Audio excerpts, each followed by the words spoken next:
before we go into the cave today, we're just going to go over a couple safety warnings. Our cave is still considered an active limestone cave. Basically, that just means there's going to be a lot of dripping water in here today. We will be going over 144 stairs, all different shapes and sizes. They will be soaking wet.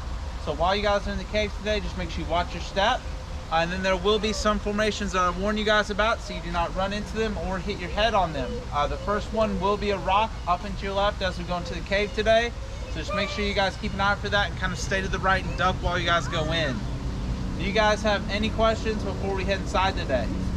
Alright guys, so a lot of you came down here today. Try to show you the natural entrance to our cave. It's going to be right over here. Now this entrance was originally discovered in 1799 by a 10-year-old girl named Martha Woodson.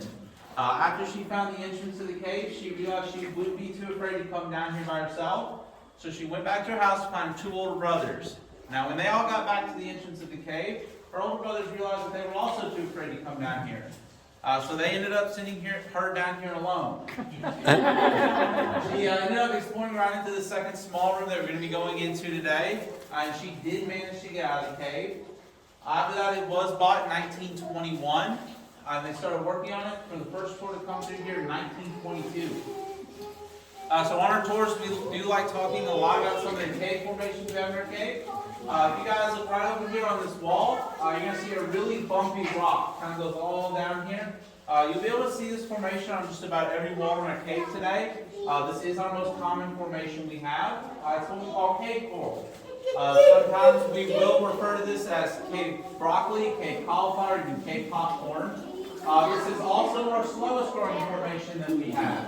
Does anyone have any idea how many years it takes to grow 1 square inch? 150. You guys got any guesses? More than 50. What's the number more than 50? 10,000. More than 60. Yeah. More than 70. More than 100. More than 1,000. Not that much. It takes it about 2,000 years to grow 1 square inch. Now we do have two formations that do grow a lot faster than our cave coral that you guys probably are familiar with. And they are stalactites and stalagmites. If you guys look right up here at the ceiling, we have a really good example of a stalactite, and we will have more good examples at the top of this staircase. And then if you look right here, we have a really good example of a stalagmite. So like I said, they do grow a lot faster than our cave coral. They take about 100 years to grow 1 square inch. Now whenever you see any stalagmites in our cave, you will see a stalactite right above it every time. Because of that, they do eventually grow into each other, and they will form a new cave formation that we call cave columns. At the top of this staircase on your left, we do have two really good examples of some cave columns. And then in a couple rooms over, we are going to pass by our biggest cave column in our cave. It's actually what they originally named the cave after in 1921. No, it's too Alright big. guys, a few things before I get in front of you. We move forward again.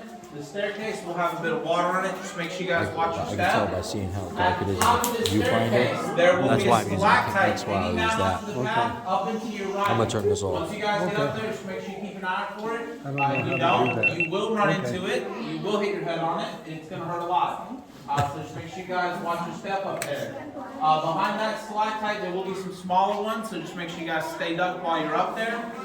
And after that, there is going to be about a 4-foot gap that all of you will need to duck through. That gap does last a few feet, so just make sure you guys stay ducked long enough. After that, we're going to go through a small tunnel, just a couple feet long, and might want to turn sideways to get through it. And then we're going to go through a small room that's going to lead us to a steep staircase that will take us down further into the cave. The steps on the staircase are very wet, so just make sure you guys watch your step and use the handrail there. You guys have any questions before we move forward? You guys have any questions? No. You good? They're going to be the ones that have questions. So eventually, you'll touch it, or you get your shoes dirty. Well, I can. This is crazy. This is fun. Ew, look at that.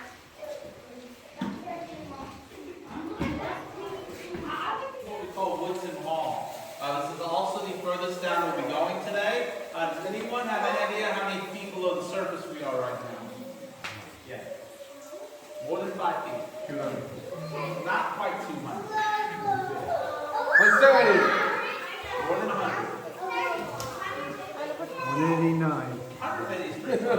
We're about 135 feet below the surface right now.